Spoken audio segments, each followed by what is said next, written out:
போல் பாக்கிய செல்வம் புவியில் இல்லையே. புவி நிரம்ப பொன் தந்தாலும் இப்பளிக்கு ஈடில்லையே.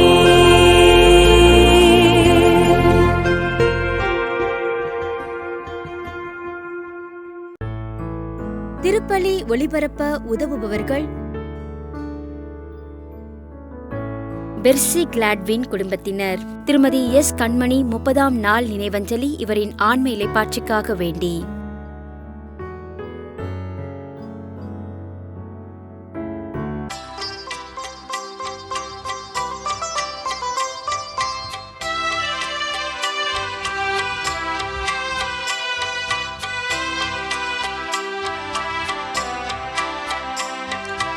அன்பின் பலியில் அனைவரும் இணைய ஆவலாய் நாம் வருவோம். இருளினை அகற்றி ஒளியினை ஏற்றி வாழ்வினை நாம் பெறுவோம். நிறை வாழ்வினை நாம் பெறுவோம். அன்பின் பலியில் அனைவரும் இணைய ஆவலாய் நாம் வருவோம். இருளினை அகற்றி ஒளியினை ஏற்றி வாழ்வினை நாம் பெறுவோம். நிறை வாழ்வினை நாம் பெறுவோம். தந்தை மகன் தூயாவியாரின் பெயராலே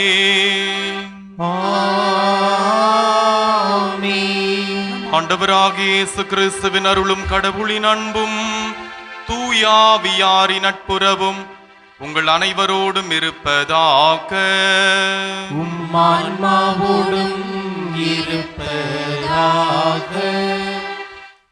அன்புக்குரிய மக்கள், இன்று அன்னையாம் திரு அவையோடு இணைந்த நாம் புனித அல்போன்சா என்கின்ற புனிதையை நன்றியோடு நினைத்து பார்க்க நாம் அழைப்பு பெற்றிருக்கிறோம்.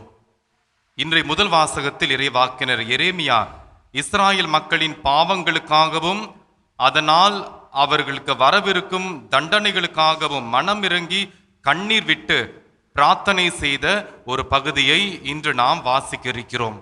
மக்களின் அக்கிரமங்களினால் நாட்டில் பஞ்சம், போர் மற்றும் அழிவு ஏற்பட்டுள்ளதை எண்ணி எரேமியா இரவு பகலாக அவர் கண்ணீர் வடிக்கிறார்.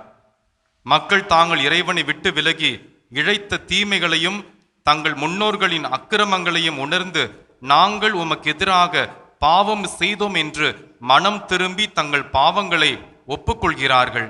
உமது பெயரை முன்னிட்டு எங்களை தள்ளி விடாதேயும், உம்முடைய உடன்படிக்கை மீறாதேயும் என்று இறைவனை நோக்கி மன்னிப்பிற்காக மன்றாடிய பகுதி நாம் வாசிக்க இருக்கிறோம். எரேமியா காலத்தில் மக்கள் தங்கள் பாவங்களை உணர்ந்து மனம் திரும்பியதைப் போல நாமும் இந்த திருப்பலியில் பங்கெடுப்பதற்குன்பதாக நம்முடைய பலவீனங்களையும் பாவங்களையும் ஏற்றுக்கொள்வோம்.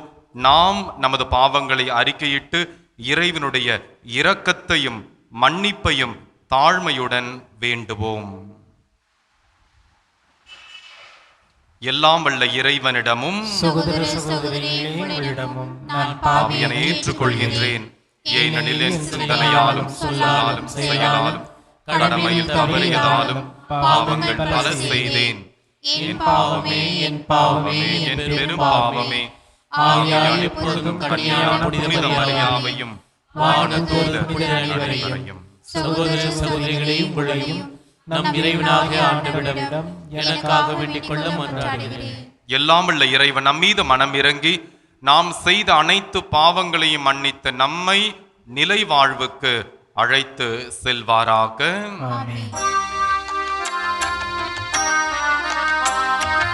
ஆண்டவரே இரக்கமாயிரும். கிறிஸ்துவே இரக்கமாயிரும். ஆண்டவரே இரக்கமாயிரும். கிறிஸ்துவே இரக்கமாயிரும். மன்றாடுவோமாக. ஆண்டவரே இறைவா, துன்புறும் வாழ்வின் வழியாக உமக்கு மகிழ்வுடன் பணிபுரிய கன்னியான புனித அல்போன்சாவை அழைத்தீரே. அன்றாட சிலுவைகளை தாங்கும் அவரது பொறுமையை பின்பற்றி கிறிஸ்துவின் பாஸ்கா மறை நிகழ்வில் நாங்கள் இன்னும் மிகுதியாக பங்கேற்காருள் புரிவீராக. உம்மோடு தூய ஆவியாரின் ஒன்றிப்பில் இறைவனாய் என்றென்றும் வாழ்ந்து ஆட்சி செய்கின்ற எங்கள் ஆண்டவரும் உம் திருமகனாகிய இயேசு கிறிஸ்து வழியாக உம்மை மன்றாடுகின்றோம்.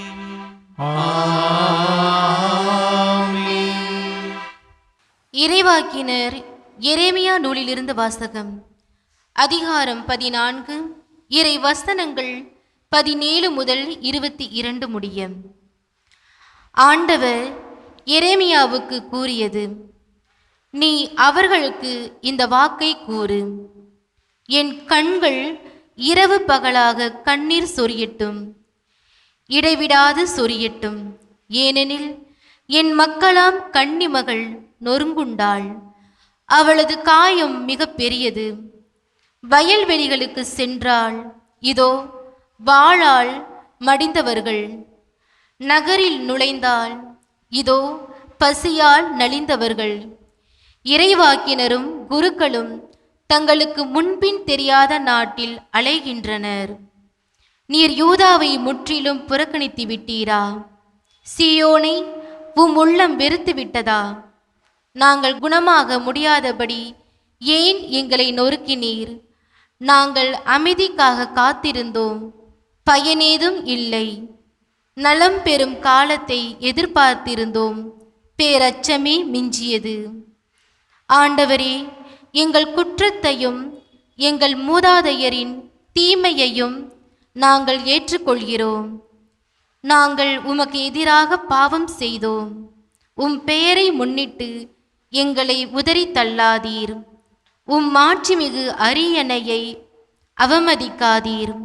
நீர் எங்களோடு செய்த உடன்படிக்கையை நினைவு கூரும், அதனை முறித்து விடாதீர். வேற்றினத்தாரின் தெய்வ சிலைகளுள் மழை தரவல்லது எதுவும் உண்டா? வானங்கள் தாமாக மழை பொழிய முடியுமா? எங்கள் இறைவனாகிய ஆண்டவரே, நீர் அல்லவா அதை செய்யக்கூடியவர். நாங்கள் உம்மையே எதிர்நோக்கியுள்ளோம், ஏனெனில் இவற்றையெல்லாம் செய்பவர் நீரே. ஆண்டவரின் அருள்வாக்கு. இறைவனுக்கு நன்றி.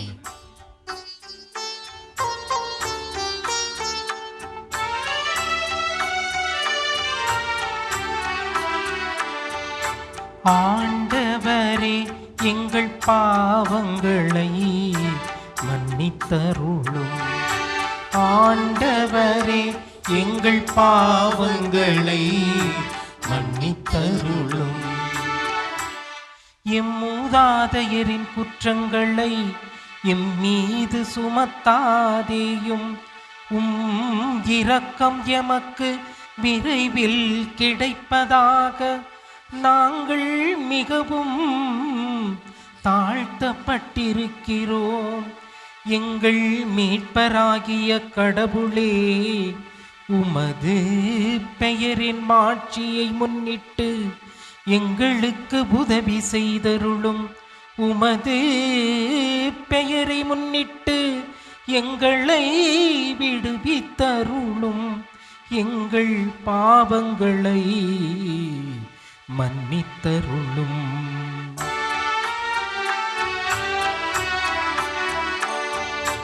ஆண்டவரே, எங்கள் பாவங்களை மன்னித்தருளும். ஆண்டவரே, எங்கள் பாவங்களை மன்னித்தருளும்.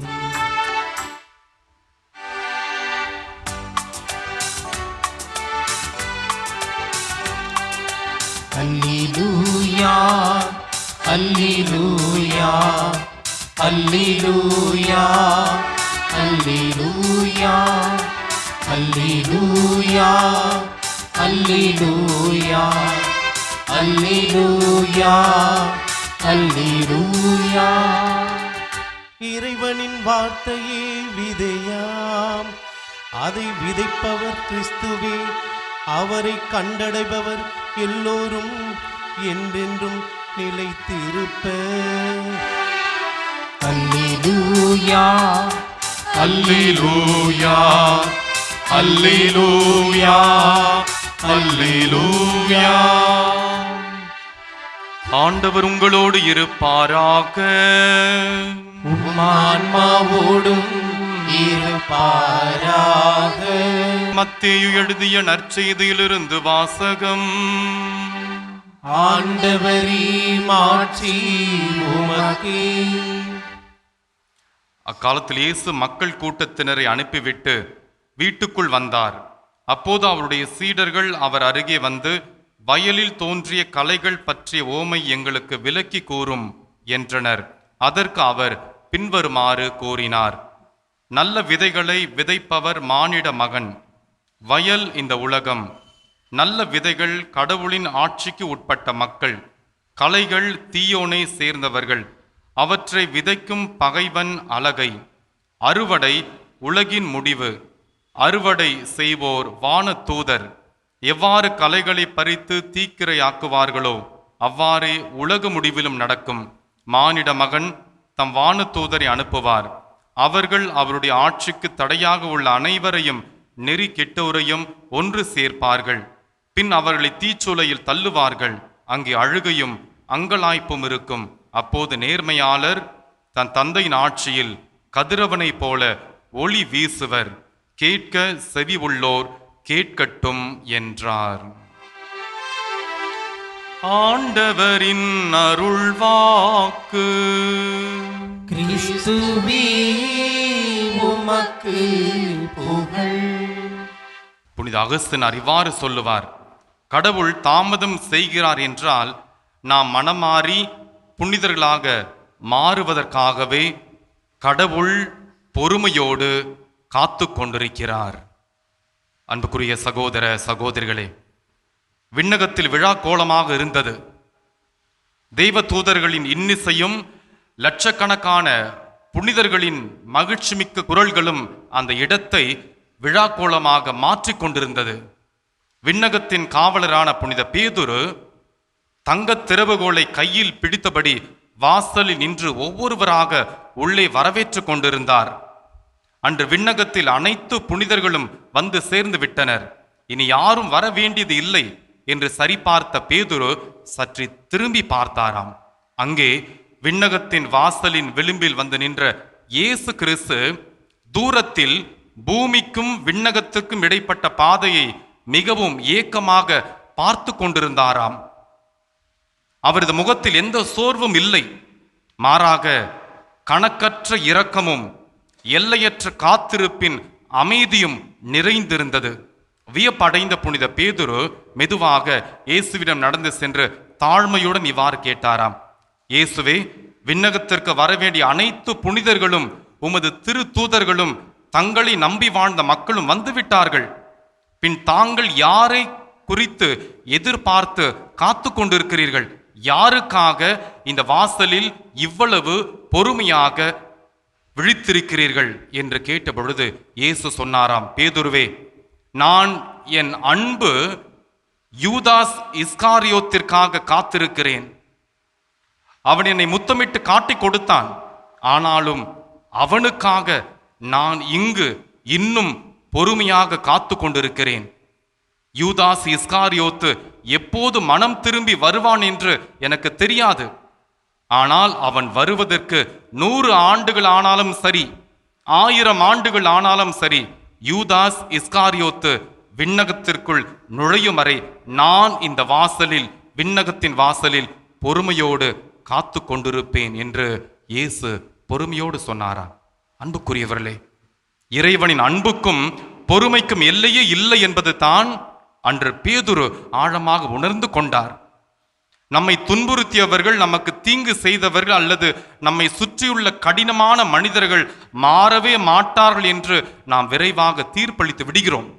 ஆனால் இயேசு தன்னை காட்டிக் கொடுத்த யூதாசுக்கு இவ்வளவு தூரம் பொறுமை காட்டும் பொழுது நாம் நம் குடும்பத்தாரிடமும் அயலாரிடமும் நண்பரிடமும் ஏன் எதிரியிடமும் பொறுமையோடு வாழ வேண்டும் என்பதைத்தான் இன்றைய நற்செய்தி நமக்கு கற்றுக் கொடுக்கின்றது. இன்றைய நற்செய்தியில் ஒரு விவசாயி தனது பயிரோடு முளைத்த களைகளை உடனடியாக பிடுங்காமல் அறுவடை காலம் வரை பொறுமையாக இருக்கிறார். காரணம், கோதுமையும் களையும் வளரும்போது அவற்றின் வேர்கள் ஒன்றோடு ஒன்றாக பிணைந்திருக்கும். ஆக களைகளை அவர்கள் பிடுங்கும் பொழுது கோதுமைகள் நல்ல செடியும் அது வீணாக போய்விடும் என்கின்ற அர்த்தத்தில் பொறுமையோடு இரண்டையும் வளர விடுவோம் என்பதை நற்செய்தியில் நாம் வாசிக்க கேட்டோம். நமது குடும்பத்திலோ சமூகத்திலோ உடனடியாக மாற்றங்கள் நிகழவில்லை என்றால் நாம் சோர்வடையக்கூடாது. கடவுள் நம் மீது, நம்மை சுற்றி உள்ளவர்கள் மீதும் எல்லையற்ற பொறுமையோடு அவர் காத்து கொண்டிருக்கிறார். இயேசுவின் வாழ்வில் பார்க்கின்ற பொழுது சமாரிய பெண்மணி, மதியம் வெயிலில் கிணற்றடிக்கு வந்த அந்த சமாரிய பெண்ணிடம் இயேசு சோர்வடையாமல் மிக மென்மையாக பேசி அவளின் இதயத்தை, பாவ வாழ்க்கையை ஆண்டவர் இயேசு மாற்றினார். சமாரிய பெண் பல கேள்விகளால் இயேசுவை சோதித்த பொழுது கூட இயேசு கோபம் அடையாமல் எல்லையற்ற பொறுமையை கையாண்டதை திருவிவிலியத்தில் நாம் பார்க்கின்றோம். சிலுவையில் தொங்கிய பொழுது இயேசு காட்டிய பொறுமை, தன்னை சிலுவையில் அறைந்த மனிதர்களை பார்த்த இயேசு கோபப்படவில்லை. மாறாக, தந்தையை இவர்கள் செய்வது என்னவென்று தெரியாமல் செய்கிறார்கள், சிறு பிள்ளைகளுக்கு சமம், இவர்களை தண்டிக்காதேயும் இவர்களை மன்னியும் என்று தன் விண்ணக தந்தையிடம் ஆண்டவர் இயேசு கிறிஸ்து பொறுமையோடு ஜெபித்தார். இயேசுவின் பிறப்பு முதல் அவருடைய பொது பணி தொடர்ந்து முடியும் வரை 30 ஆண்டுகள் அன்னை மரியாள் ஆரோக்கிய தாய் எளிய இல்லத்தில் எந்த அற்புத விளம்பரம் இல்லாமல் பொறுமையோடு காத்திருந்தாரே. தன் அன்பு மகன் கொடூரமாக சிலுவையில் அறையப்பட்டு தொங்கிய பொழுது எந்த ஒரு முணுமுணுப்பும் இல்லாமல் கண்ணீரோடு சிலுவையின் அடியில் அமைதியாக ஆரோக்கியத்தாய் பொறுமையோடு இருந்தாரே. இன்று நாம் நினைவு கூறக்கூடிய புனித அல்போன்சா, இந்த அன்னையினுடைய வாழ்வில் பார்க்கும் பொழுது இந்தியாவின் முதல் பெண் புனிதர் புனித அல்போன்ஸ் அம்மா. தன் இளம் வயதிலேயே எரியும் நெருப்பு குழிக்குள் தவறி விழுந்து தன் கால்கள் கருகும் கோர விபத்தை சந்தித்தவர். அதன் பிறகு வாழ்நாள் முழுவதும் கடுமையான உடல் உபாதைகள், புண்கள், காய்ச்சல் மற்றும் மறதி நோய் போன்ற இன்னல்களால் படுத்த படுக்கையாக அவதிப்பட்டவர் புனித அல்போன்ஸ் அம்மா. ஆனால் ஒரு முறை கூட கடவுளை குறை கூறவில்லை. தன் உடல் வலிகளை இயேசுவின் சிலுவை பாடுகளோடு இணைத்து அவற்றை மகிழ்ச்சியோடு ஏற்றுக்கொண்டு இறுதி வரை பொறுமையின் சிகரமாக வாழ்ந்தவர் புனித அல்போன்ஸ் அம்மா. நம்முடைய வாழ்க்கையில், ஜெப வாழ்க்கையில் உடனடி தீர்வு கிடைக்காத போது இறைவனின் திட்டத்திற்காக காத்திருக்கும் மனப்பக்குவத்தை ஜெபத்தின் வழியாகத்தான் நாம் கற்றுக்கொள்ள முடியும். உங்களை யாராவது கோபப்படுத்தினால் அல்லது எரிச்சல் மூட்டினால் உடனடியாக பதிலடி கொடுக்காமல் 3 வினாடிகள் அமைதியாக இருந்து அவர்களுக்காக ஜெபிக்க முயற்சி எடுங்கள். உங்கள் குடும்பத்திலோ அல்லது பணியிடத்திலோ இருக்கும் கடினமான ஒரு மனிதரிடம் இந்த வாரம் பொறுமையோடும் கனிவோடும் நடந்து கொள்ள முயற்சி எடுங்கள். உங்கள் சொந்த வாழ்வில் எதிர்பாராத சோதனைகள் அல்லது தாமதங்கள் வரும் பொழுது புலம்புவதை நிறுத்திவிட்டு, ஆண்டவரே உமது பொறுமையை எனக்கு தாரும், ஆரோக்கிய மாதாவே உமது பொறுமையை எனக்கு தாரும் என்று நாம் பொறுமையோடு வேண்டுவோம். புனித ஆரோக்கிய அன்னை நமக்காக ஜெபிப்பாராக. புனித அல்போன்ஸ் அம்மா நமக்காக இடைவிடாமல் அன்னை மரியாவிடம் பரிந்து பேசுவாராக. ஆமென்.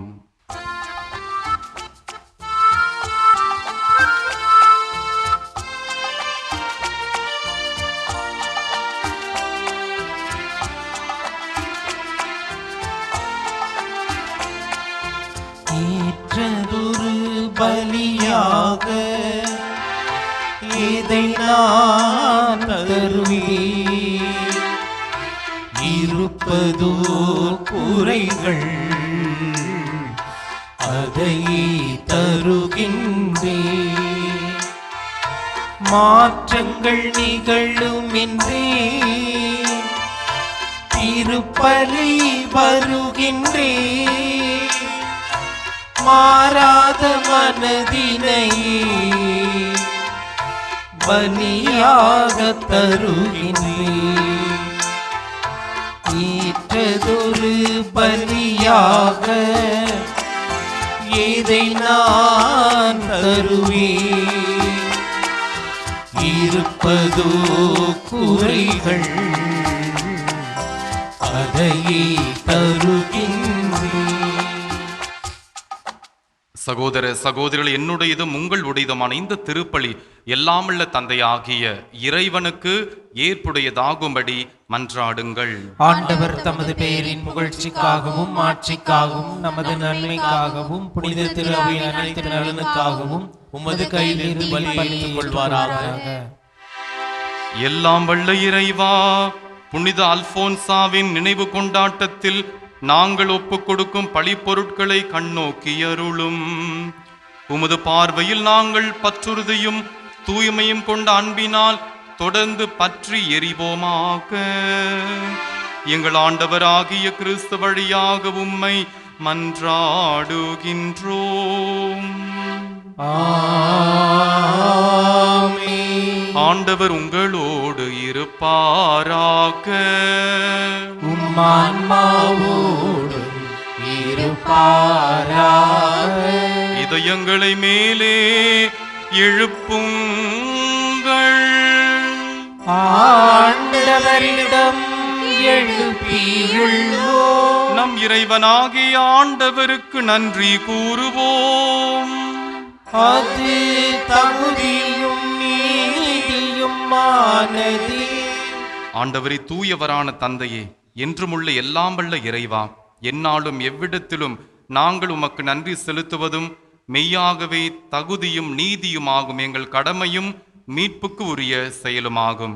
ஏனெனில் விண்ணரசுக்காக கிறிஸ்துவுக்கு தங்களை அர்ப்பணித்த புனிதர்களில் உமது வியத்தகு பராமரிப்பை கொண்டாடுவதும் உம்மை போற்றி புகழ்வதும் தகுமே. உமது இந்த பராமரிப்பினால் நீர் மனிதரை தொடக்கத்தில் இருந்த புனித நிலைக்கு மீண்டும் அழைத்து செல்கின்றீர்.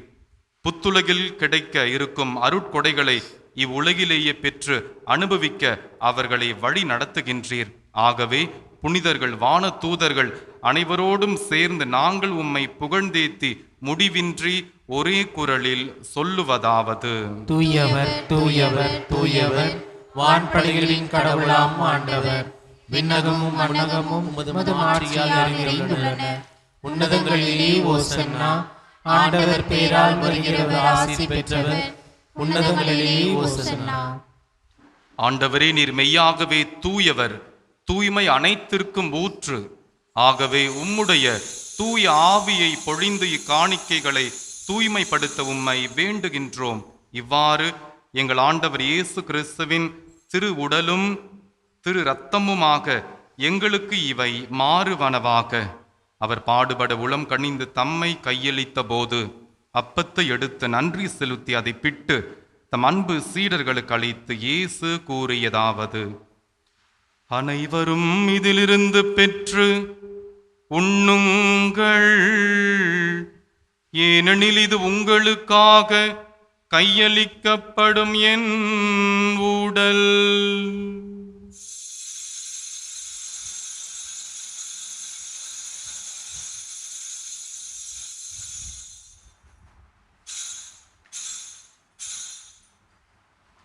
அவனும் இரவு விருந்தை அருந்திய பின் கிண்ணத்தையும் எடுத்து மீண்டும் உமக்கு நன்றி கூறி தம் அன்பு சீடர்களுக்கு அளித்து இயேசு கூறியதாவது: அனைவரும் இதிலிருந்து பெற்று பருகுங்கள், ஏனெனில் இது புதிய நிலையான உடன்படிக்கைக்குரிய என் இரத்தத்தின் கிண்ணம். இது பாவ மன்னிப்புக்கென்று உங்களுக்காகவும் பலருக்காகவும் சிந்தப்படும். இதை என் நினைவாக செய்யுங்கள்.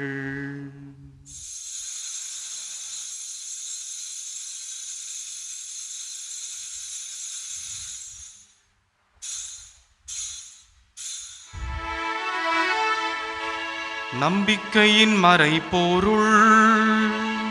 ஆண்டவரே, நீர் வருமளவும் உமது இறப்பினை அறிக்கையிடுகின்றோம், உமது உயிர்ப்பினையும் எடுத்துரைக்கின்றோம். ஆகவே ஆண்டவரே, நாங்கள் கிறிஸ்துவின் இறப்பினையும் உயிர்ப்பினையும் நினைவு கூர்ந்து வாழ்வு தரும் அப்பத்தையும் மீட்பளிக்கும் கிண்ணத்தையும் உமக்கு ஒப்புக் கொடுக்கின்றோம். உம் திருமுனின்று உமக்கு ஊழியம் புரிய தகுந்தவர்கள் என எங்களை ஏற்றுக்கொண்டீர். எனவே உமக்கு நன்றி செலுத்துகின்றோம். மேலும் கிறிஸ்துவின் உடலிலும் இரத்தத்திலும் பங்கு கொள்ளும் எங்களை தூய ஆவியார் ஒன்று சேர்க்க வேண்டுமென உம்மை தாழ்மையுடன் மன்றாடுகின்றோம். ஆண்டவரே, உலகமெங்கும் பரவி இருக்கும் உமது திரு அவையை நினைவு கூர்ந்தருளும். எங்கள் திருத்தந்தை இல்லையோ, எங்கள் பேராயர் ஜார்ஜ், எல்லா திருநிலையினர் ஆகிய அனைவரோடும் உமது திரு அவை அன்பில் நிறைவு பெற செய்தருளும். மேலும் உயிர்த்தெழும் எதிர்நோக்குடன் துயில் கொள்ளும் எங்கள் சகோதரர் சகோதரிகளையும் இறந்தோர் அனைவரையும் இரக்கத்துடன் நினைவு கூர்ந்து உமது திருமுக ஒளியினுள் ஏற்றருளும்.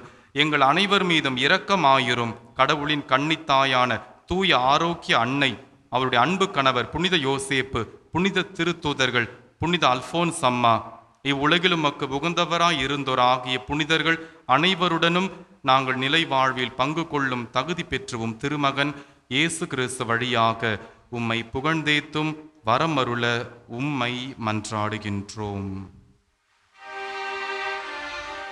இவர் வழியாக இவரோடு இவரில் எல்லாம் வல்ல இறைவனாகிய தந்தையே, தூயாவியாரின் ஒன்றிப்பில் எல்லா புகழும் ஆட்சியும் என்றென்றும் உமக்கு உரியதே. ஆமென்.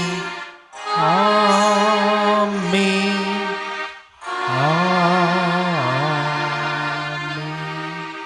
மீட்பரின் கட்டளையால் கற்பிக்கப்பட்டு இறை படிப்பினையால் பயிற்சி பெற்ற நாம் துணிந்து சொல்லுவோம். விண்ணுலகில் இருக்கின்ற எங்கள் தந்தையே, உமது பெயர் தூயது என போற்றப் பெறுக. உமது ஆட்சி வருக. உமது திருவுளம் விண்ணுலகில் நிறைவேறுவது போல மண்ணுலகிலும் நிறைவேறுக. எங்கள் அன்றாட உணவை இன்று எங்களுக்கு தாரும். எங்களுக்கு எதிராக குற்றம் செய்வோரை நாங்கள் மன்னிப்பது போல எங்கள் குற்றங்களையும் மன்னியும். எங்களை சோதனைக்கு உட்படுத்தாதேயும், தீமையிலிருந்து எங்களை விடுவித்தருளும். ஆண்டவரை, தீமை அனைத்திலிருந்தும் எங்களை விடுவித்து எங்கள் வாழ்நாளில் அமைதியை கனிவுடன் அருள உம்மை மன்றாடுகின்றோம். உமது இரக்கத்தின் உதவியால் நாங்கள் பாவத்திலிருந்து எப்பொழுதும் விடுதலை பெற்று யாதொரு கலக்கமும் இன்றி நலமாயிருப்போமாக. நாங்கள் எதிர்நோக்கியிருக்கும் பேரின்பத்திற்காகவும் எம் மீட்பராகிய இயேசு கிறிஸ்துவின் வருகைக்காகவும் காத்திருக்கின்றோம். ஏனெனில் ஆட்சியும் வல்லமையும் ஆட்சியும் என்றென்றும் உள்ளதே. ஆண்டவர் இயேசு கிறிஸ்துவே, அமைதியை உங்களுக்கு விட்டு செல்கிறேன், என் அமைதியை உங்களுக்கு அளிக்கின்றேன் என்று உம் திரு தூதர்களுக்கு மொழிந்தீரே. எங்கள் பாவங்களை பாராமல் உமது திரு அவையின் நம்பிக்கையை கண்ணோக்கி உமது திருவுளத்திற்கு ஏற்ப அதற்கு அமைதியையும் ஒற்றுமையையும் அளித்தருள்வீராக. என்றென்றும் வாழ்ந்து ஆட்சி செய்கின்றவர் நீரே. ஆமென். ஆண்டவருடைய தெய்வீக அமைதி உங்களோடு என்றும் இருப்பதாக. உம் ஆன்மாவோடும் இருப்பதாக. ஒருவருக்கொருவர் அமைதியை பகிர்ந்து கொள்வோம். உலகின் பாவங்களை போக்கும் இறைவனின் செம்மறியே, எங்கள் மேல் இரக்கமாயிரும். உலகின் பாவங்களை போக்கும் இறைவனின் செம்மறியே, எங்கள் மேல் இரக்கமாயிரும். உலகின் பாவங்களை போக்கும் இறைவனின் செம்மறியே, எங்களுக்கு அமைதியை அளித்தருளும். ஆமென். இதோ இறைவனின் செம்மறி, இவரே உலகின் பாவங்களை போக்குகின்றவர். செம்மறியின் திரு விருந்திற்கு அழைக்க பெற்ற நாம் அனைவரும் பேறு பெற்றோர். ஆண்டவரே, நீர் என் இல்லத்தில் எழுந்திருள்ள நான் தகுதியற்றவன். ஆனால் ஒரு வார்த்தை மட்டும் சொல்லியருளும், என் ஆன்மா நலமடையும். மன்றாடுவோமாக. ஆண்டவரை, நாங்கள் பெற்றுக்கொண்ட உம் மறைப்பொருட்கள் எங்கள் அன்றாட சிலுவையை சுமக்க எங்களுக்கு ஆற்றல் அளிப்பனவாக. அதனால் உம் திருமகனின் சாயலுக்கு ஏற்ப நாங்கள் வளர்ச்சி பெற்று ஒரு நாள் உம்மை விண்ணுலகில் கண்டு என்றும் மகிழ்ந்திருப்போமாக. எங்கள் ஆண்டவராகிய கிறிஸ்து வழியாக உம்மை மன்றாடுகின்றோம். ஆண்டவர் உங்களோடு இருப்பாராக. உம் ஆன்மாவோடும் இருப்பாராக. எல்லாம் வல்ல இறைவன் தந்தை, மகன், தூயாவி உங்கள் அனைவரையும் ஆசீர்வதிப்பாராக. ஆமென். வாழுங்கள் திருப்பலி நிறைவேறிற்று. இறைவனுக்கு நன்றி. திருப்பலி ஒளிபரப்ப உதவியவர்கள்: பெர்சி கிளாட்வின் குடும்பத்தினர். திருமதி எஸ் கண்மணி 30ஆம் நாள் நினைவஞ்சலி இவரின் ஆன்ம இலைப்பாற்றிக்காக வேண்டி.